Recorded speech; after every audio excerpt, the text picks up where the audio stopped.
Hello friends, मैं हूँ आदिश्रिया और आज मैं आपको सुनाने जा रही हूँ एक बहुत ही खूबसूरत सी कहानी। आइए सुनते हैं। आहान को बहुत ज़्यादा बेचैनी हो रही थी। ऐसे तो आहान ने अपनी ज़िंदगी में बहुत कुछ देखा था, पर आज उसे इस बात का डर था कि कहीं वह एक पल के लिए भी देर ना हो जाए। बस तब तक तुम सह लेना और सही सलामत रहना जब तक मैं वहाँ नहीं पहुँच जाता। मेरे आने के बाद तुम्हें मैं कुछ नहीं होने दूंगा, आहान ने अपने मन में कहा। दूसरी तरफ कियारा अपने बेड पर बैठी यही सोचती जा रही थी कि काश उसके पापा जिंदा होते।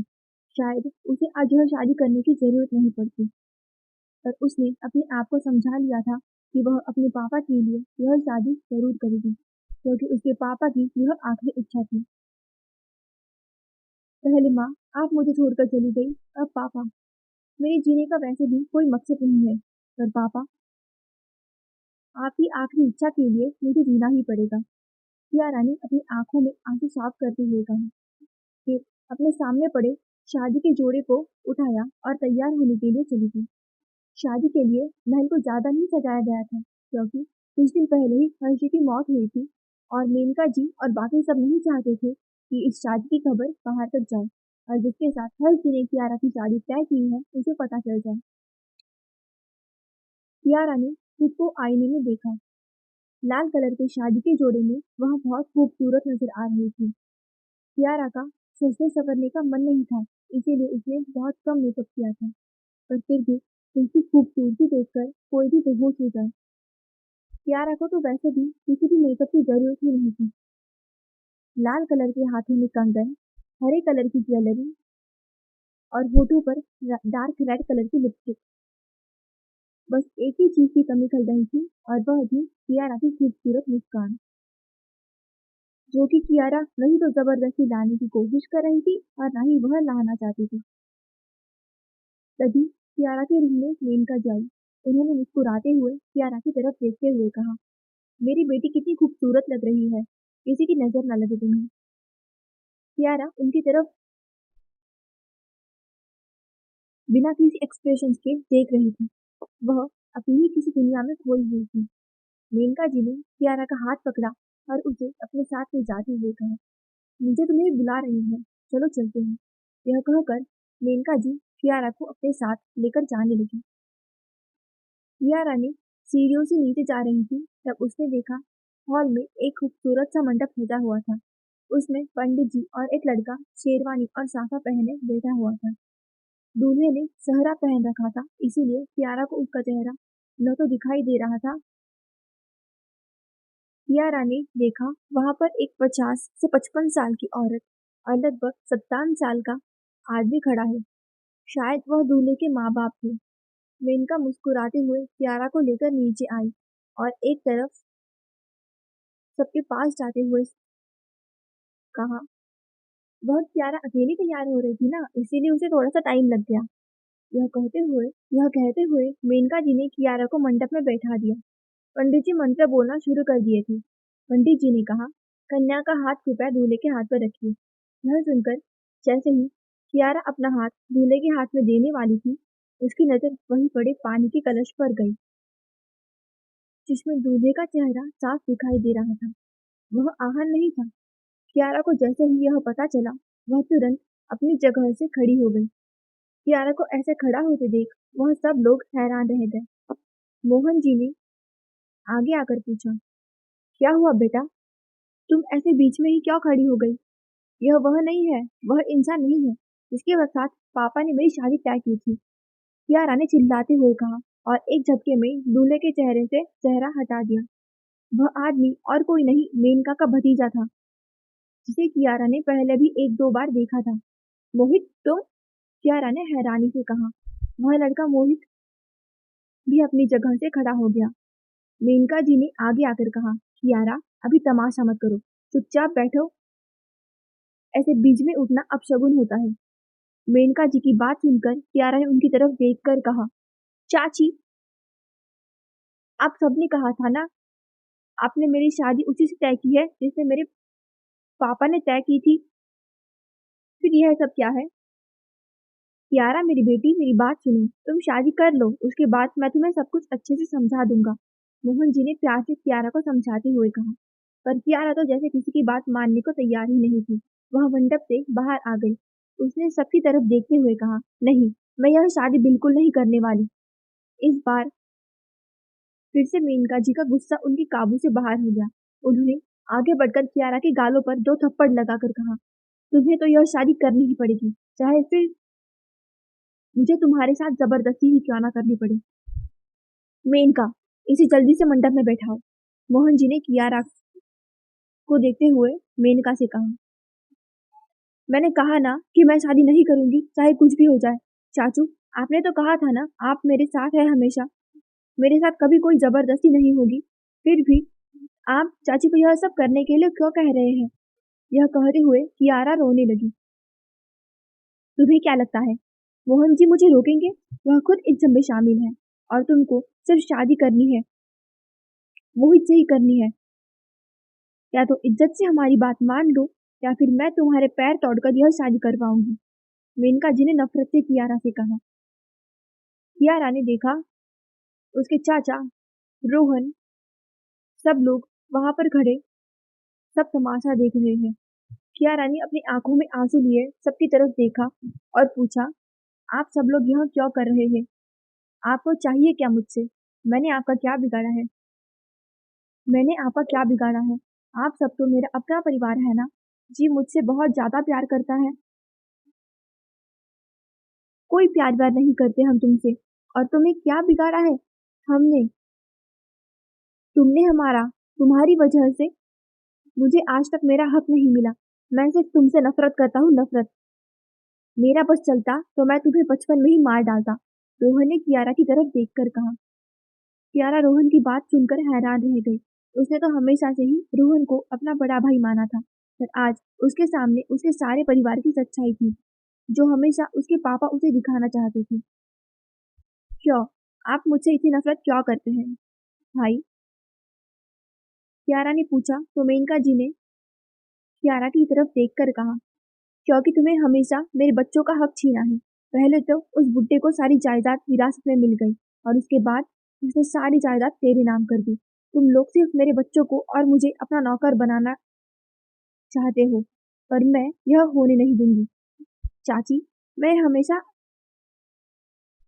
रोहन भाई को इतना बड़ा भाई माना है और मुस्कान को अपनी बहन। मैंने कभी उनके लिए ऐसा नहीं सोचा। कियारा ने कहा। मोहन जी ने कियारा की तरफ देखकर कहा, यही सब बातें मुझे तेरे पापा भी कहते थे। पहले मैंने भी सोचा वह मेरे बड़े भाई हैं, पर उन्होंने ऐसा कुछ भी नहीं किया जिससे वह मेरे बड़े भाई बन सके। उन्होंने हमेशा मुझे नीचा दिखाया। यह अच्छा बनने का नाटक मेरे सामने मत करो। तुम्हारी वजह से मेरी बेटी भी मुझसे दूर हो गई। तब देखो वह तेरे आगे पीछे घूमती रहती है। तुमने मेरी बेटी को भी अपने वश में कर रखा है। तुमको तो मैं छोड़ूंगी नहीं। अब चुपचाप यह शादी कर लो और नाटक करने की जरूरत नहीं है। एक बार शादी हो जाए उसके बाद यह सारी जायदाद मेरे बच्चों के नाम हो जाएगी। उसके बाद मैं खुद तुझे इस दुनिया से अलविदा कह दूंगी। मेनका जी ने गुस्से में कहा और कियारा को लेकर जबरदस्ती मंडप की तरफ जाने लगी। कियारा ने जैसे तैसे मेनका जी से अपना हाथ छुड़ाया और वह महल के दरवाजे की तरफ भागने लगी। तभी रोहन ने पीछे से कियारा के बालों को जोर से पकड़ा और कियारा को धक्का दे दिया, जिससे कियारा जमीन पर गिर गई और उसका सारा बैलेंस बिगड़ गया और सर साइड में पड़ी चेयर से टकरा गया। कियारा के माथे से खून निकलने लगा। इतनी भी क्या जल्दी है मेरी प्यारी बहना? रोहन ने मुस्कुराते हुए कियारा की तरफ देखकर कहा। बहुत भागना आता है ना? शादी के बाद मोहित तुम्हारी ऐसी हालत कर देगा कि तुम भागना तो दूर चलना भी भूल जाओगी। मेनका ने हंसते हुए कहा और कियारा को लेकर वापस मंडप की तरफ जाने लगी। कियारा खुद को छुड़ाने की बहुत कोशिश कर रही थी, पर मेनका और रोहन ने इस बार उसे बहुत ज्यादा कसकर पकड़ रखा था। वह कियारा को वापस मंडप में लेकर आ गई। मोहित, तुम तो मेरे दोस्त हो ना, तो तुम इन सबको क्यों नहीं रोक रहे? मैं नहीं कर सकती तुमसे शादी, कियारा ने उस लड़की से कहा। मोहित ने कियारा की तरफ देखकर एक डेविल मुस्कान के साथ कहा, पर मैं तो तुमसे शादी करना चाहता हूँ ना। चांद, तुम्हें पता है बचपन से ही मैं तुमसे बेपनाह प्यार करता हूँ, पर तुम और तुम्हारे बाप ने मुझे तुमसे हमेशा दूर रखा है। पर अब मैं तुम्हें अपना बनाकर ही रहूंगा। यह सब कहते हुए मोहित के चेहरे पर उसके इरादे साफ नजर आ रहे थे। कियारा के लिए उसके मन में कोई प्यार नहीं था, वह तो सिर्फ हवस थी जो उसके मन में भारी पड़ रही थी। यह कहकर मोहित ने कियारा के हाथ को बहुत ज्यादा कसकर पकड़ लिया और पंडित जी की तरफ देखकर कहा, ए पंडित, जल्दी कर, शादी पूरा कर। पंडित जी तो पहले ही यह सब देखकर डर गए थे, पर मेनका ने एक बॉडीगार्ड को पंडित जी के सर पर गन रखने के लिए खड़ा कर रखा था। इसीलिए पंडित जी ने जल्दी जल्दी मंत्र पढ़ना चालू कर दिया। कियारा की आंखों से लगातार आंसू बह रहे थे और वह खुद को छुड़ाने की कोशिश कर रही थी ताकि उसे यह शादी करने की जरूरत ना पड़े। पर पहले ही 12 दिनों से कियारा ने ठीक से कुछ खाया नहीं था, जिसके कारण उसके अंदर बहुत ज्यादा कमजोरी आ गई थी। कियारा ने अपनी आंखें बंद की और उसके सामने आहान का चेहरा आ गया, जिससे उसने कहा था वह हमेशा उसके साथ है। कियारा ने धीरे से कहा, कहाँ पर हो तुम? मुझे बहुत जरूरत है ना, जल्दी आ जाओ।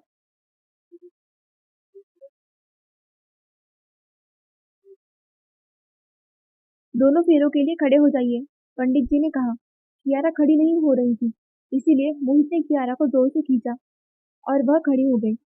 कियारा के साथ जबरदस्ती फेरे ले रहा था। मोहित एक फेरा भी पूरा कर पाता इससे पहले ही महल का दरवाजा अचानक से खुला और बहुत सारे बॉडीगार्ड्स एक साथ हॉल के अंदर आने लगे। एक झटके में ही पूरे हॉल को उन बॉडीगार्ड्स ने घेर लिया था। यह सब देखकर मोहन और रोहन, साथ ही मेनका जी और मोहित भी बहुत ज्यादा डर गए। कियारा अपनी आंसू भारी आंखों से दरवाजे की तरफ देख रही थी, जहां से आहन ब्लैक कलर का बिजनेस सूट पहने अपने चेहरे पर बहुत सारा गुस्सा लिए महल के अंदर आ रहा था। आहन का वह डरावना गुस्से वाला चेहरा देखकर वहां मौजूद लोगों के अंदर डर देखा जा सकता था। आहन के जूते से टक टक की आवाज सुनकर रोहन के पैर अपने आप ही पीछे की तरफ जाने लगे। आहन ने अपनी गन को हवा में फायर की और फिर सीधी एक बुलेट मोहित के उस हाथ पर शूट की जिससे कियारा का हाथ उसे पकड़ रखा था। वहां पर गोली मारकर उसने अपनी सर्द आवाज में कहा, अगर यह शादी अभी भी नहीं रुकी तो मैं अगले 2 मिनट में यह महल शमशान घाट बना दूंगा। मोहित ने तुरंत कियारा का हाथ छोड़ दिया। उसके मुंह से एक दर्द भरी चीख निकल गई। गोली सीधे मोहित के हाथ में लगी थी। मोहित अपने हाथ से बहते खून को देखकर और भी ज्यादा डर रहा था। तुम कौन हो? तुम लोग ऐसे महल के अंदर कैसे घुस चले आए? और कियारा मेरी भतीजी है, इसीलिए उसकी शादी मैं किसी से भी कराऊं, तुम लोगों से क्या? मोहन जी ने गुस्से में कहा। आहन ने उनकी बात का कोई जवाब नहीं दिया। उसने तो जैसे ही मोहन जी की बात सुनी, आहन का पूरा ध्यान तो बस कियारा पर था। आहन उस वक्त किसी यमराज से कम नहीं नजर आ रहा था और कियारा के लिए तो वह उसके मसीहा जैसा था। कियारा भागते हुए आहन के पास जाने लगी। उसे बिना किसी झिझक के आहन को अपने कस के गले लगा लिया। आहन ने कियारा को अपनी बाहों में भर लिया और अपनी जलती हुई निगाहों से हॉल में मौजूद सभी को देखने लगा। उसकी आंखों में आग बरस रही थी। रॉबर्ट अभी अपने बॉस का यह रूप देखकर समझ गया कि आज इन सब लोगों को आहन का कहर देखने को मिलेगा। वह सब लोग पहले से ही आहन की मौजूदगी से कांप रहे थे। उन्हें नहीं लगा था कि यह आदमी इतना ज्यादा ताकतवर होगा कि वह ऐसे राजस्थान के राजमहल में घुस जाए। रोहन के महल के बाहर बहुत सारे बॉडीगार्ड्स खड़े कर कर रखे थे। मैं हूँ प्रिंसेस जहाँ तुम्हारे साथ, अब रोना बंद कर दो, वरना जिसने तुम्हें अपने आंसू बहाओगी उतना ही इन सबके शरीर में खून बहेगा। आहन ने कहा। कियारा ने आहन को बिल्कुल भी नहीं छोड़ा। वह बहुत ज्यादा डरी हुई थी। कियारा की इस हालत का इस वक्त सही नहीं थी। आहन ने अपनी जलती हुई निगाहों से अपने साइड में खड़े रॉबर्ट की तरफ देखा और कहा, इन सबको यहाँ से ले जाओ। जैसे ही आहन ने कहा, रॉबर्ट ने ठीक वैसा ही किया। रॉबर्ट ने सारे बॉडीगार्ड्स को उन सब लोगों को वहां से लेकर जाने का इंस्ट्रक्शंस दे दिए।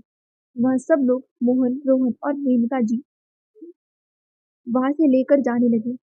तुम लोग जानते नहीं हो हम लोग कितने पावरफुल हैं। चुपचाप यहाँ से चले जाओ, मेनका ने नफरत से सबकी तरफ देखते हुए कहा। आहन ने अपनी आंखों को मेनका और मोहन जी की तरफ गुस्से में कर कहा, अगर अभी तुम लोग चुप नहीं हुए तो फिर कभी बोलने का मौका नहीं मिलेगा। यह कहकर आहन ने रॉबर्ट को कुछ इशारा किया। रॉबर्ट समझ गया कि आहन को क्या कहना है। इन लोगों के मुंह पर अभी के अभी टेप लगा दो। मैं नहीं चाहता मेरी प्रिंसेस के कानों में इन लोगों की आवाज तक जाए। यह कहकर आहन ने कियारा को अपनी गोद में उठाया और उसे ऊपर सीढ़ियों की तरफ ले जाने लगा। 2 मिनट में ही वह पूरा हॉल खाली हो चुका था। रॉबर्ट ने सभी बॉडीगार्ड से कहकर उन सभी लोगों को महल से दूसरी जगह शिफ्ट कर दिया था। रॉबर्ट ने मोहित के हाथों पर अपना पैर मसलते हुए कहा, तुम्हारी हिम्मत कैसे हुई हमारे लेडी बॉस को छूने की? तुम्हें पता नहीं है क्या कि बॉस तुम्हारा क्या हाल करेंगे? मुझे तो तुम पर तरस भी नहीं आने वाला। यह कहकर रॉबर्ट ने और जोर से मोहित के गोली लगे हुए हाथ पर अपना पैर मसल दिया। रॉबर्ट बहुत बेरहम दिखाई दे रहा था। मोहित डर से तड़प रहा था, पर रॉबर्ट ने बिना पीछे देखे उसकी उंगली के इशारे से मोहित को वहां से ले जाने के लिए बॉडीगार्ड को कहा। हर हर महादेव। हमारे चैनल को लाइक एंड सब्सक्राइब जरूर करें और स्टोरी कैसी लगी ये भी कमेंट में बताएं।